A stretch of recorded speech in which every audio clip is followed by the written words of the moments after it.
Hope Rugo at the University of California, San Francisco, and I'm a clinical oncologist, so I don't work in the laboratory. So my job here on the panel is really to talk about the clinical implications of some of what you've just heard. So what are the implications to the patients that we see every day? And I think that some of what you've heard and more of what we'll talk about have really far-reaching implications, not just on the treatment of established breast cancer in the early and late stages, but also on the prevention of breast cancer, as you heard, on the understanding of how cells move, how they develop the ability to move, to invade, and to grow.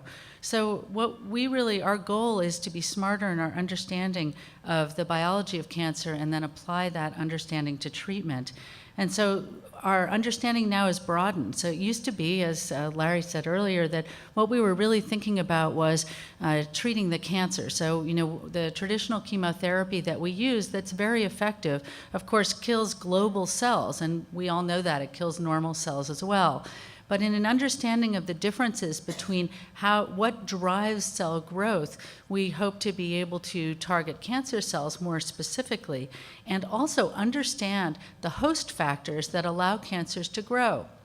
So some of what you've heard about is if you separate it into the tumor factors. So there are tumor cells that grow, and we all know they grow rapidly. But as a small portion of those cells could be these tumor-related stem cells, as you heard about.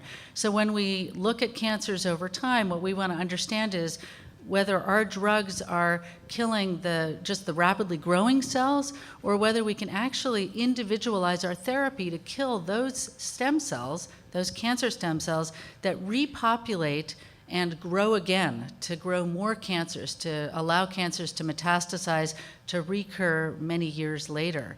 So actually, there's been some very interesting data from Jenny Chang at Baylor that suggests that when you give chemotherapy to a breast tumor and look at the tumor over time, that you can actually see that a lot of the cells go away, but after you look at the residual cancer after giving chemotherapy, what you're finding is this population potentially of slow-growing cancer stem cells that can repopulate.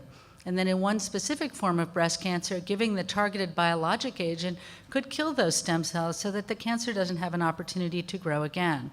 So our goal actually is to look in early breast cancer neoadjuvant therapy, so treatment before surgery, where you can actually see what the treatment is doing in a linear fashion to the cancer by getting biopsies of the cancer and doing the surgery at the end and understanding what the effect is.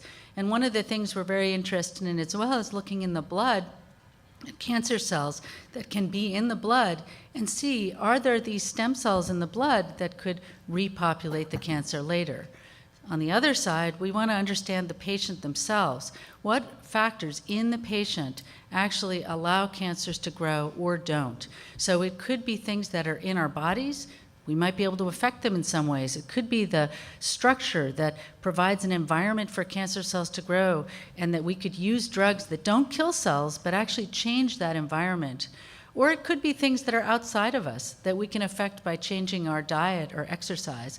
And all of those things together, I think, are going to play a big role in the way we change the treatment of cancer in the future and already are today with the help of your support.